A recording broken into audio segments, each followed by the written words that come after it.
열왕기하를 강의를 하면서 이제 9장을 보는데요. 읽었던 내용을 보면 선지자 엘리사가 등장을 하죠.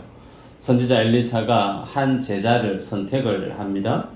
그래서 제자를 불러서 허리를 동이게 하고 그에게 기름 한 병을 건네줍니다. 그리고 예후에게 찾아가서 예후에게 기름을 부으라고 얘기를 해요.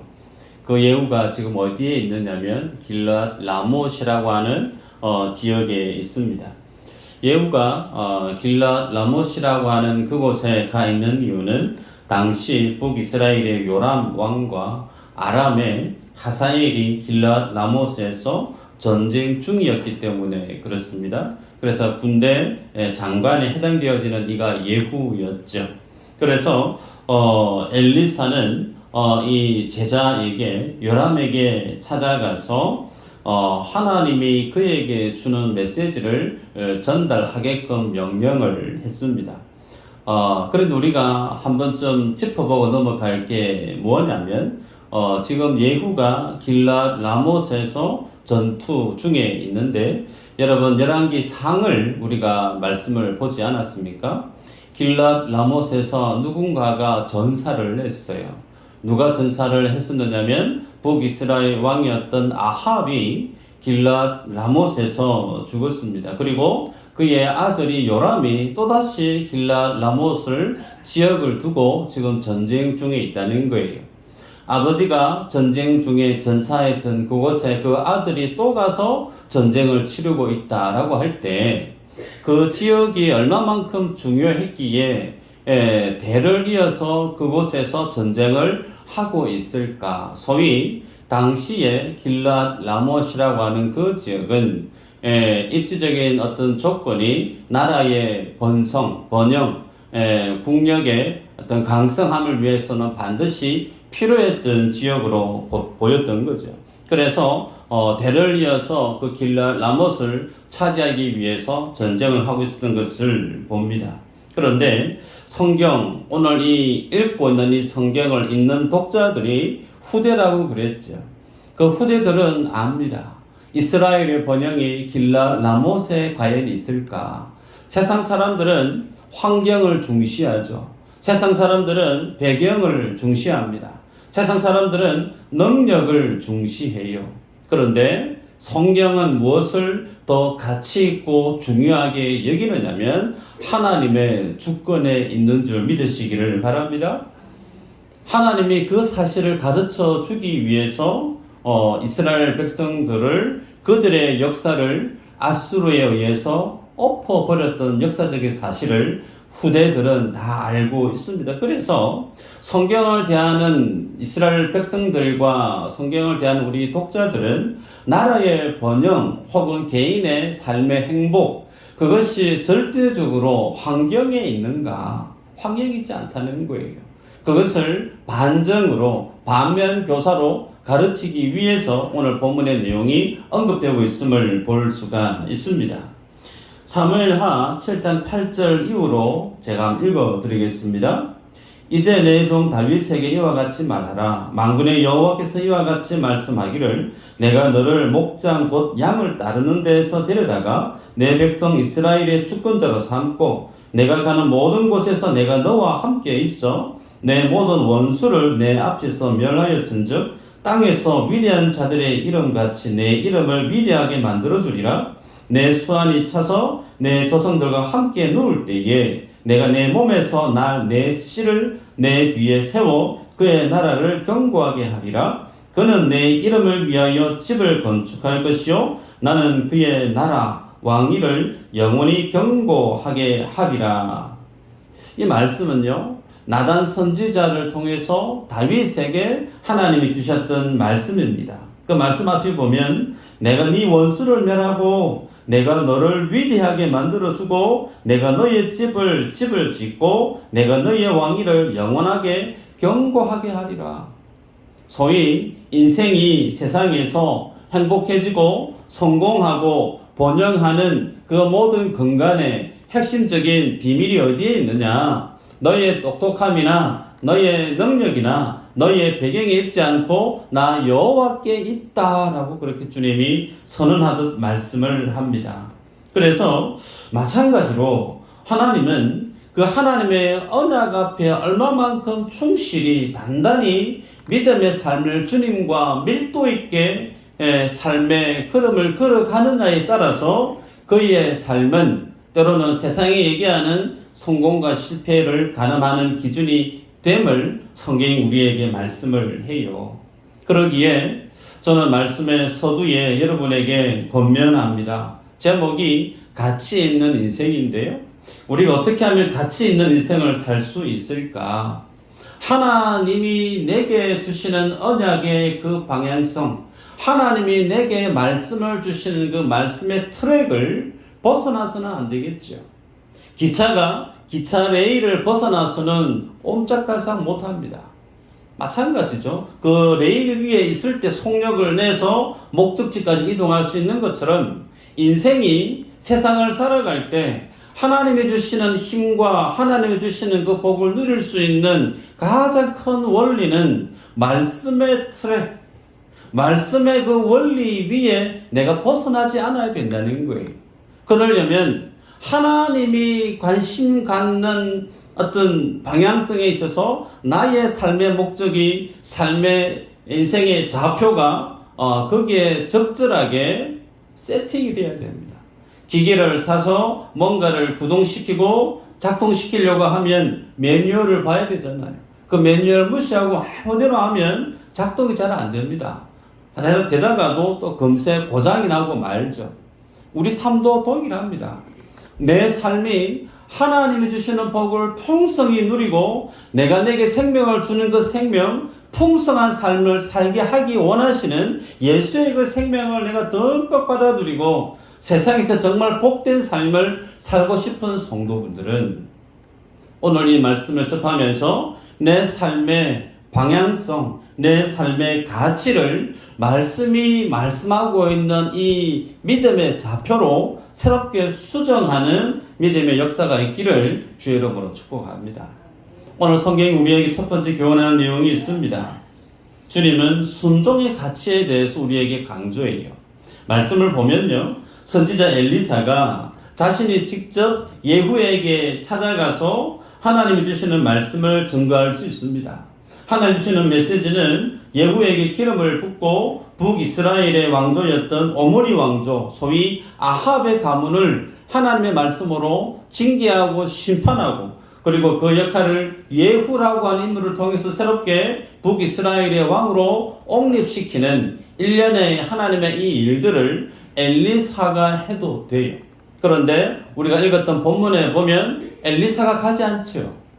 엘리사가 가지 않고 그의 제자 한 사람을 불렀습니다.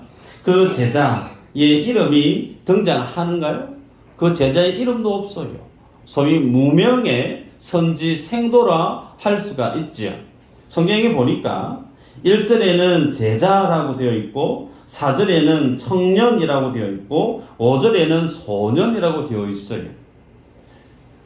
이 엘리사의 이 제자의 이 정체성, 나이대를 고려해 보면 아마 10대 정도 아니었겠나 싶습니다. 네, 10대 정도. 여러분, 우리가 소위 큰 일을 맡기려고 하면 그 일을 맡을 만한 자격이 있는가? 그 일을 맡을 만한 능력이 출중한가를 반드시 따져봅니다. 오늘 아합의 가문을 멸절하고 오므리의 왕조를 새롭게 심판하고 예후라고 하는 인물을 통해서 하나님이 새로운 이스라엘의 왕조를 이렇게 세우려고 하는 이 일이 작은 일인가? 어마어마한 큰 일이잖아요. 그렇게 큰 일을 하나님이 지금 결행하시는데 그 일을 맡아 수종드는 사람이 소위 우리 같으면 엘리야 선지자 정도 되면 괜찮을 것 같고, 혹은 엘리사 선지자 정도 되면 또 괜찮을 것 같은데, 오늘 우리가 읽는 성경에는 이름도 등장하지 않습니다. 그리고 소년에 해당되어지는 10대에 해당되어지는 무명의 선지 생도 한 사람을 통해서 하나님이 이 큰 일들을 행하시는 것을 보게 되죠. 성경이 이러한 하나님 일하심을 통해서 성경을 대하는 우리들에게 무엇을 말씀하고 싶을까? 여러분, 하나님의 모든 일들은 위대한 일이죠. 그리고 하나님께서 그 모든 행하시는 위대한 그 일들을 하나님은 위대한 사람들에게 그 일을 맡기십니다. 근데 그 위대한 사람이 어떤 사람인가? 세상에는 학벌, 환경, 배경, 출신, 다양한 요건을 마치 인사청문회 하는 것처럼 잣대를 들여대고 평가할 수 있으나 성경은 어떤 사람을 가장 위대한 사람이라고 하나님이 인정하시느냐면 하나님의 말씀에 대해서 믿는 거예요. 그 말씀에 대해서 믿는 것은 무엇으로 드러나느냐면 한번 따라할까요? 순종. 이전에 한번 제가 말씀을 드렸던 적이 있습니다. 순종은 무엇에 대한 반응인가? 권위에 대한 결과물이라고 그랬습니다. 내가 하나님을 신뢰한다라고 할 때 그 하나님의 권위를 인정하는 것이 무엇으로 드러나느냐면 순종으로 드러난다 그랬습니다. 그래서 오늘 본문에 보면 이 소년은 하나님의 말씀을 접하고 나서 그 말씀의 능력에 그대로 순종합니다. 우리들이 이 교회에서 하나님 일을 감당할 때 가장 첫 번째 드는 생각이 어떤 생각이냐면 내가 어떻게 그 일을 할 수 있겠어요, 목사님? 저는 능력이 없는데요. 잘 못하는데요. 혹은 다른 분들이 어떤 일을 하게 되어지면 저 양반이 저 일을 할 만한 능력이 될까? 그 일을 할 만한 깜냥이 될까? 자격이 될까? 내가 볼 때는 아닌 것 같은데. 여러분, 이런 생각들 종종 가질 법해요. 근데 그 속에 가장 치명적으로 무엇이 자리하고 있느냐면 우리가 하나님의 일을 대할 때 어떤 생각으로 대하느냐면 내가 잘 하느냐 못하느냐 기능적인 관점에서 하나님의 그 일들을 접근하는 경향이 아주 농후합니다. 그래서 내가 잘 못하면 나는 절대 안 된다는 거예요. 아무리 목회자가 기도하고 장로님들이 금식 기도해서 이 할 사람 집사님밖에 없습니다. 권사님밖에 없습니다. 좀 해주세요. 라고 해도 절대 안 움직이려고 하시는 분들이 있어요. 겸손한 양 그렇게 표현할지 모르겠지만 아니요. 그 겸손 아닙니다. 하나님을 신뢰하지 않는 강한 불신의 결과물이에요. 우리들은 하나님의 일을 대할 때 내가 능력이 있느냐 즉히 그런 생각 가질 법합니다. 근데 그 능력보다 우리가 성경을 대할 때 뭘 우리에게 요구하냐면 그 일을 누가 하시느냐는 거예요. 누가 하시죠? 하나님이 하세요. 기억하십시다. 하나님의 일은요, 하나님이 하세요. 홍해를 누가 갈랐어요? 모세가 갈랐나요? 아니에요. 반석에서 물을 누가 뽑아 올렸죠? 모세가 있나요? 아니에요. 구원은 하나님의 일은 하나님이 하십니다. 그 하나님 하시는 그 일에 주님이 위대한 사람을 부르실 때 부르심의 요건은 하나님의 말씀의 권위를 신뢰하느냐. 이거 한 가지 보시는 거예요.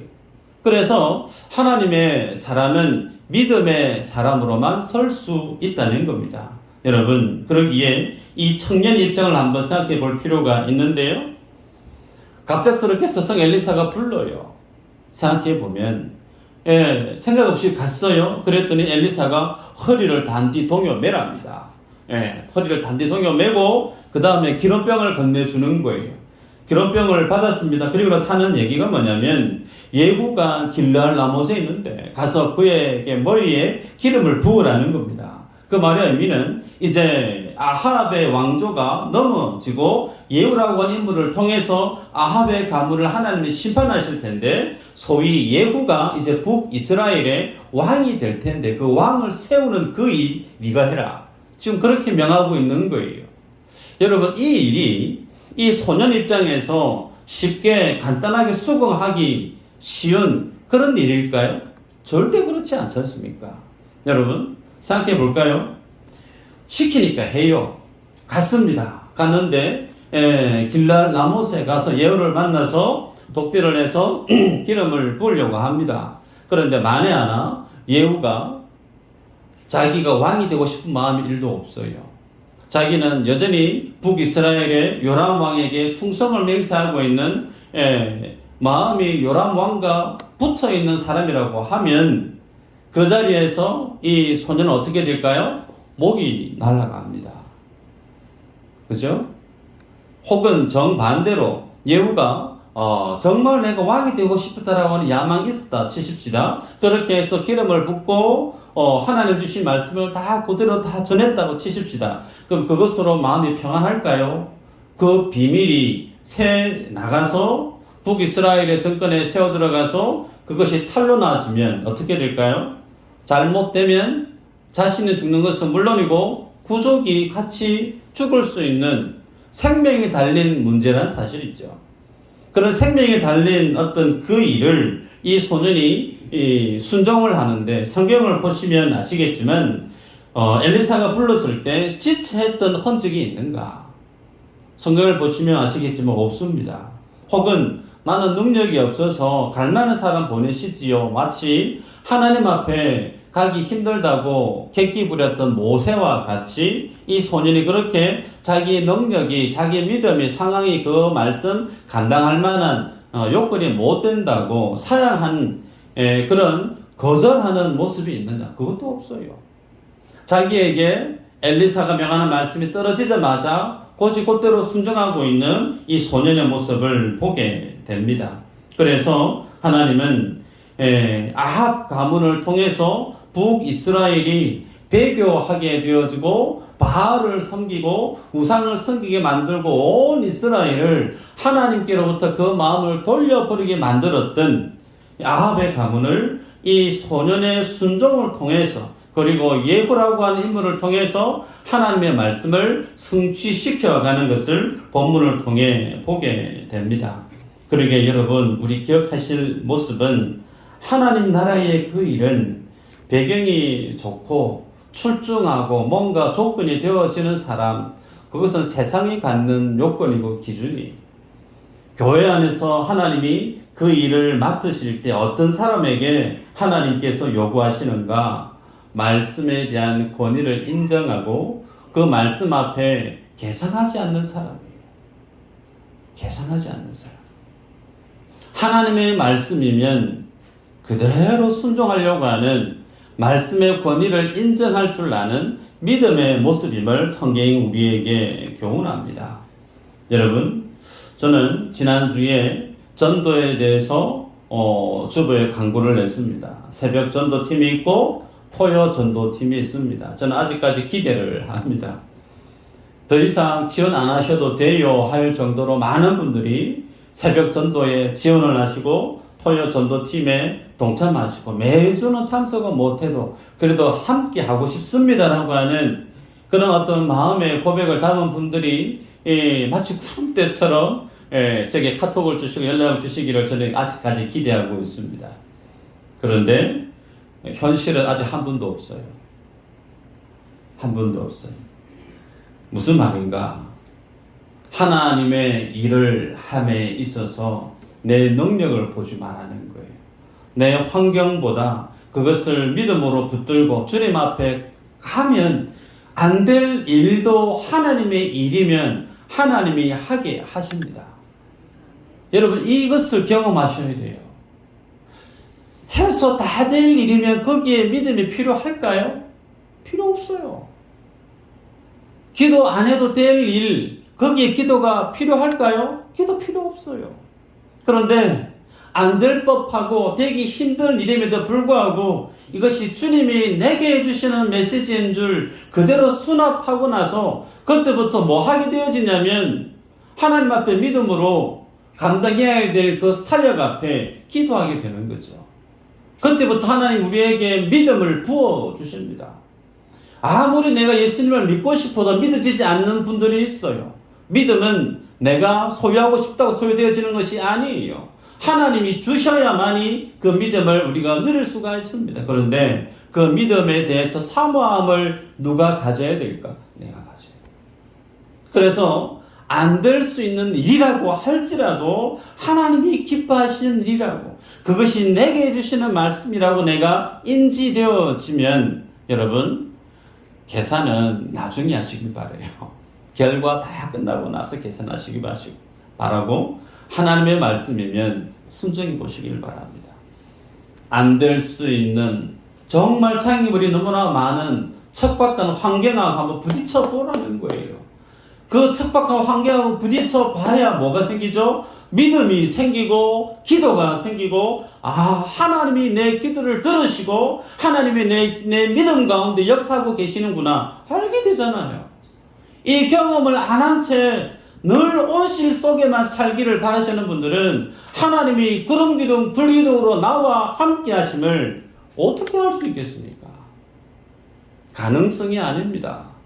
프로테이지가 아니에요. 믿음은 하나님을 신뢰하는 권위에 대한 순종입니다. 이 믿음의 자리에 나아가는 우리 모두가 되시기를 주의 이름으로 축복합니다. 두 번째는 하나님의 뜻에 자기의 목적을 두는 인생. 그것이 가치 있는 삶을 살아가는 삶의 원리임을 도전합니다. 5절 이후로 보면 이 선지 생도가 길랄 나무 소위 그곳에 전쟁터죠. 가서 막사에 들어가서 보니까 군 사령관들이 쭉 앉아 있습니다. 그 중에 예후를 만나서 복대를 청합니다. 그래서 젊은 10대가 갑자기 전쟁하고 있는 사병이 아닌 군 사령관이 있는 그 막사에 들어와서 예후를 주목하고 독대를 청했다라 생각해 보십시오. 흔한 일인가요? 흔하지 않는 일입니다. 혹은 어찌 보면 예후가 그냥 무시해도 될 법한 인물일 수 있습니다. 그런데 예후가 자기 집으로 데리고 가요. 그리고 정말 독대를 하죠. 그리고 난 다음에 예후가 잠시 만나면서 이 선지 생도가 어떤 행동을 하느냐면 벌떡 일어서는 거죠. 일어서서 자기가 준비해왔던 기름병을 그 머리 위에 확 붓습니다. 여러분, 기름을 부었을 때 그 기름이 머리부터 옷을 다 적시고 땅에 다 뚝뚝 떨어졌을 겁니다. 구약에서의 기름을 붓는 행위는 왕이나 선지자나 제사장에게 하나님의 어떤 구별된 사람임을 증명하는 상징적인 행위죠. 혹은 하나님의 권위, 하나님의 능력이 임했다라고 하는, 하나님의 뜻이 임했다라고 하는 뜻에 대한 상징적인 행동입니다. 그 모습을 예후가 모를까요? 알죠. 예후 입장에서는 갑작스럽게 애가 벌떡 일어서서 자기 머리 위에 기름을 쏟아 부으니까 얼마나 놀랐겠습니까? 그런데 더 놀라운 것은요, 이 선지 생도가 하는 내용이죠. 내용을 제가 정리를 해서 읽어드리면, 첫 번째는 이스라엘 하나님 여호와의 말씀이 내가 내게 기름을 부어서 여호와의 백성 곧 이스라엘 왕으로 삼으라고 내게 명령했다라는 걸 알려줍니다. 두 번째는 너는 너의 주인된 아합의 집을 치라. 소위 아합의 집을 멸절시켜라 라고 하는 심판의 메시지를 전하죠. 궁금해요. 왜 아합을 치라고 하실까? 주님이 설명합니다. 나의 종 곧 선지자들의 피와 여호와의 종들의 피를 이세벨에게 갚아주리라. 아합과 이세벨이 하나님을 신뢰하는 선지자들을 무참히 죽였던 일들을 주님이 기억하시고 하나님의 백성이 억울하게 죽었던 그 피에 대한 하나님의 심판을 이제 행하시는 것을 말씀을 합니다. 그리고 나서 아합이 온 집을 멸망할 뿐만 아니라 그 이세벨이 죽게 되어지는데 그 시체를 개들이 뜯어먹게 만들어서 장사할 사람이 없게 만들어라. 그런 내용이 이 예후에게 그대로 전달되어지는 거죠. 그리고 나서 이 소년은 급히 도망가 버립니다. 자, 갑작스럽게 독대하고 갔던 집에서 소년이 도망가듯이 확 뛰어나가 버립니다. 그리고 나서 예후가 집에서 나오는데 여러분 상상이 가시죠? 머리 위에 기름 범벅이 되어 있어요. 그리고 그 기름 냄새가 진동을 할 겁니다. 그래서 묻습니다. 11절 이후로 보면 한 사람이 묻되 평안하냐? 그 미친 자가 무슨 까닭으로 그대에게 왔더냐라고 물어요. 미친 자가라고 표현하고 있습니다. 여러분 전쟁통에 그리고 군사령관이 있는 그곳에 10대 애가 찾아와서 예후를 딱 주목하고 난 다음에 독대를 청했던 그 일, 정신 멀쩡한 사람이 할 짓은 아니다라고 얘기했던 것 같아요. 그런데 그들 눈앞에 보이는 예후의 모습이 기름 범벅이 되어 있으니까 이 일이 예사롭지 않은 일인 줄 알았던 것 같아요. 그래서 예후가 정상적으로 그 모든 일들을 얘기를 안 합니다. 그냥 얼버무릴 정도로 얘기합니다. 그대들이 그 사람과 그가 말한 것을 알지 않느냐라고 대충 얼버무리는데 함께 있었던 그 동료들이 당치 않는 말이라면서 그럴 리 없다고 있었던 일이 솔직하게 한번 얘기해 보라고 권합니다. 그제야 예후가 솔직하게 얘기를 하죠. 12절 이후에 보면 여호와의 말씀이 내가 내게 기름을 부어 이스라엘 왕으로 삼는다 하셨다 하더라. 하나님이 내게 기름 부어가지고 내가 이스라엘 왕이 된다고 합디다. 그렇게 얘기를 하는 거죠. 그 말이 들리자마자 그 앞에 함께 있었던 동료들이 자기들의 옷을 다 벗습니다. 겉옷을 벗어서 예후 앞에 다 깝니다. 그리고 엎드려 절하면서 예후는 왕입니다 라고 선언을 하게 되는 거예요. 여러분, 이 모습을 보면서 한번 생각해 볼 때 예후가 믿음의 사람이었을까? 혹은 예후와 함께 있었던 그 군사령관들이 장군들이 소위 믿음의 사람들이었을까? 그다지 특출한 믿음의 사람들은 아니었을 것 같아요. 선지생도의 행동을 보고 미친 자라고 얘기했으니까 그들의 어떤 신앙의 어떤 시야가 상당히 좁지 않았을까 그런 생각이 드는데요. 중요한 것은 하나님의 말씀이라고 하면서 예후가 얘기를 했다는 거예요. 그 얘기를 듣자마자 하나님의 말씀 앞에 곧대로 그것을 수납하는 이들의 모습을 봅니다. 그러면서 자기들의 옷을 벗고 예후를 그들의 왕으로 초대하는 일이 눈앞에서 갑작스럽게 일어났다는 거예요. 여러분, 이런 것을 두고 조금 유식한 말로 표현하면 자기 이행적 예언이라고 합니다. 자기 이행적 예언. 무슨 뜻이냐면 이 군사령관들도 북이스라엘의 요람이 마음에 들지 않았다는 거예요. 마음이 안 들었는데 어쩔 수 없이 지금 길랄 라못에서 아람하고 지금 전쟁하고 있는 거예요. 마음 같아서는 빨리 어떻게 이것 좀 정리하고 왕 다른 사람 쓰으면 좋겠다 싶은 그런 마음이 있었다는 거죠. 근데 그 마음이 누구에게도 있었을까요? 예후에게도 있었다는 거예요. 그래서 예후도 자기가 보고 있는 그 요람 왕이 마음에 들지 않았는데 하나님의 뜻이 내게 부음받아지면서 네가 이스라엘의 왕이 된다라고 얘기하고 아합의 가문을 네가 심판한다고 얘기하니까 자기가 평상시 가졌던 생각과 하나님의 뜻이 어떻게 해요? 같았다는 거예요. 그래서 하나님의 말씀을 그대로 수납했던 예후와 려부하했던 동료 군사령관들의 모습을 보게 됩니다.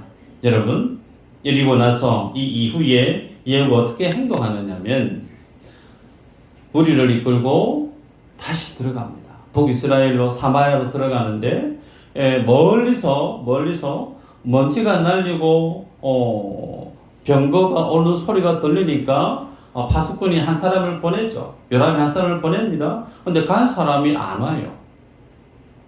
가서 누가 오는지 보고를 해야 되는데 보고하러 간 사람이 보고를 안 하고 안 와요. 두 번째 사람도 또 보냅니다. 근데 두 번째 사람도 또 안 옵니다. 이제 가까이 와서 보니까 파수꾼이 보니까 잘은 모르겠는데 병거 모는 사람을 보니까 예후 같습니다 라고 보고를 하니까 요람 왕이 그 당시에 아람과 전쟁을 하면서 부상을 입고 몸을 추스리고 있었는데 그 아픈 몸을 이끌고 자식과 친히 병거를 이끌고 예후를 맞이하러 가는 거죠. 그러면서 어디서 만나느냐면 21절 이후로 보면 나봇의 토지에서 만났음을 성경이 기록하고 있습니다. 여러분, 아합과 나봇의 포도원 그 땅 여러분 기억나시죠? 그 나봇이 가지고 있었던 그 포도원을 아합이 취하고 싶어서 끙끙 앓고 있었을 때 이세벨이 뭐 그리 그걸 고민할 일입니까? 그러면서 거짓 증인을 세워서 모함에서 나봇과 그 나봇의 모든 식솔들을 다 죽여버렸던 피가 서류에 썼던 그 땅 나봇 그 앞에서 요람을 만났던 거죠. 그러면서 요람이 22절에 묻습니다. 예후야 평안하냐 하니 대답하되 내 어머니 이세벨의 음행과 술수가 이렇게 많으니 어찌 평안이 있으랴. 거침없이 자기의 주군으로 모셨던 왕에게 네 어머니가 그렇게 음행하고 술수가 많았는데 어떻게 평안할 수 있겠냐.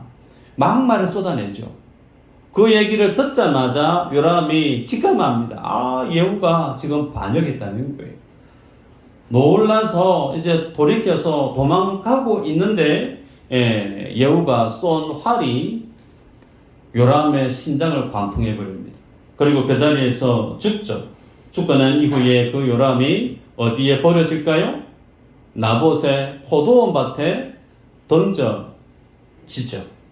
1년의 이 스토리를 가지고 사건을 두고 예후는 안 읽었지만 25절, 26절 이후로 그 사건을 지금 그가 어떻게 해석하고 있느냐면 하나님이 아합에 의해서 나봇의 그 포도원을 강탈했을 때 선지자 엘리야 선지자를 통해서 했던 그의 악행에 대한 심판에 대한 메시지가 이제 성취되어졌다라고 그가 해석하고 그렇게 그가 얘기하는 것을 보게 됩니다. 여러분, 이 스토리가 대략 시간이 약 한 20년 정도가 지난 일이에요. 20년 정도. 그리고 25절에서 26절 이 두 구절 사이에 예후가 여호와께서 말씀하셨다 이 말을 무려 4번이나 반복하는 것을 보게 돼요. 소위 지금 예후는 자기가 행하고 있는 그 모든 움직이는 행동의 그 동선이 무엇 위에 있음을 확신하고 있느냐면 하나님이 엘리야 선지자를 통해서 무려 20년 전에 행했던 그 말씀이 지금 자기에게서 성취되어지고 있음을 그가 확신하면서 그 일들을 지금 하고 있음을 보게 됩니다. 그래서 아합의 왕족, 그 모든 죄악을 예후라고 하는 인물을 통해서 주님이 말씀을 통해 심판하시는 것을 그가 깨닫고 있었다는 거예요. 여러분, 여기에서 우리가 기억해야 될 사실 하나가 있습니다. 뭐냐면 20년 전의 말씀이라는 거예요. 20년 전에 엘리야 선지자가 아합 왕이 행했던 그 악행에 대한 하나님의 심판에 대한 내용을 예후는 기억을 하고 있었다는 거예요. 그리고 나서 시간이 훌쩍 지나고 난 다음에 그 말씀이 자기에게 임했을 때 그 말씀을 자기 말씀으로 받아들였다는 겁니다. 그리고 나서 그대로 그 말씀을 삶으로 결행하고 있고 순종하고 있는 그의 모습을 보게 되죠.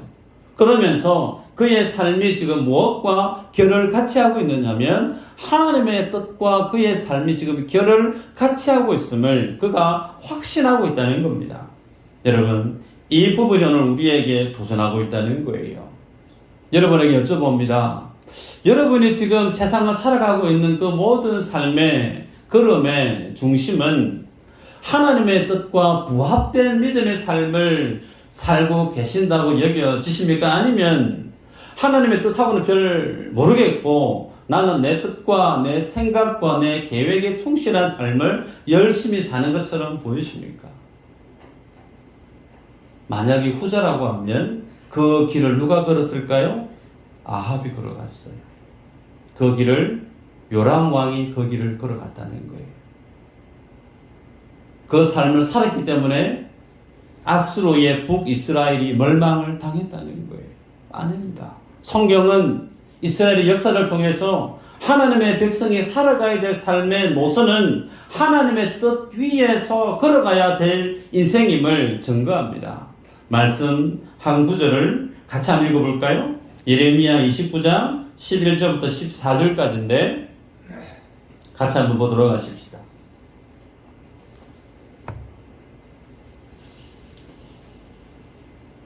없나요? 제가 읽어드리겠습니다. 여호와의 말씀이니라. 너희를 향한 나의 생각을 내가 아나니 평안이요 재앙이 아니니라. 너희에게 미래와 희망을 주는 것이니라. 너희가 내게 부르짖으며 내게 와서 기도하면 내가 너희들의 기도를 들을 것이요 너희가 온 마음으로 나를 구하면 나를 찾을 것이요 나를 만나리라. 이것은 여호와의 말씀이니라. 나는 너희들을 만날 것이며 너희를 포로된 중에서 다시 돌아오게 하되 내가 쫓아 보내었던 나라들과 모든 곳에서 모아 사로잡혀 떠났던 그곳으로 돌아오게 하리라. 이것은 여호와의 말씀이니라. 이 말씀은요, 예레미야 선지자가 이스라엘 백성들에게 전했던 말씀인데 그 시기는 바벨론에 의해서 그 나라가 무너지고 있는 상황입니다. 에저가 포로로 끌려가서 나라와 집을 다 잃어버리고 그 외국 땅에서 포로의 삶을 살아야 되는 그들에게 주님이 주시는 메시지죠. 여러분, 현실은 암담해요. 한치 앞을 내다보기 힘들지만 그들에게 주님이 이 말씀 속에서 꿈을 얘기합니다. 희망을 얘기합니다.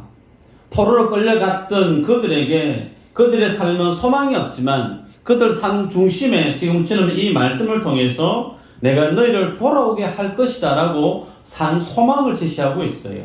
여러분, 어떻게 그 산 소망을 나의 말씀으로 취할 수 있는가? 한번 따라 하십시다. 말씀을 동여매자. 하나님의 말씀을 내 인생으로 같이 끈끈하게 동여매셔야 돼요.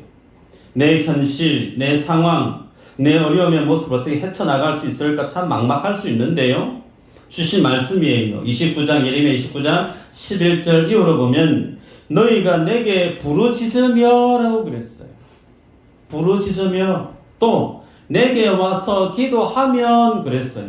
또 너희가 온 마음으로 나를 구하면 하나같이 주님 앞에 오라는 거예요. 주님 앞에 오면 내가 네 기도 듣고 내가 너를 구원하고 네가 나를 보기를 원하면 내가 너를 만나 주겠다라고 주님이 언약을 주시고 있다는 사실이죠. 그러기에 여러분, 우리가 삶을 걸어갈 때 하나님의 뜻과 내 삶을 같이 동여매기 위해서 여러분 회복하셔야 될 것이 크게 두 가지죠. 말씀 앞에 서시기를 바랍니다. 말씀만 쓰시면 안 되죠. 그 말씀과 결을 같이 하는 똑같은 무게중심으로 기도가 살아있어야 돼요.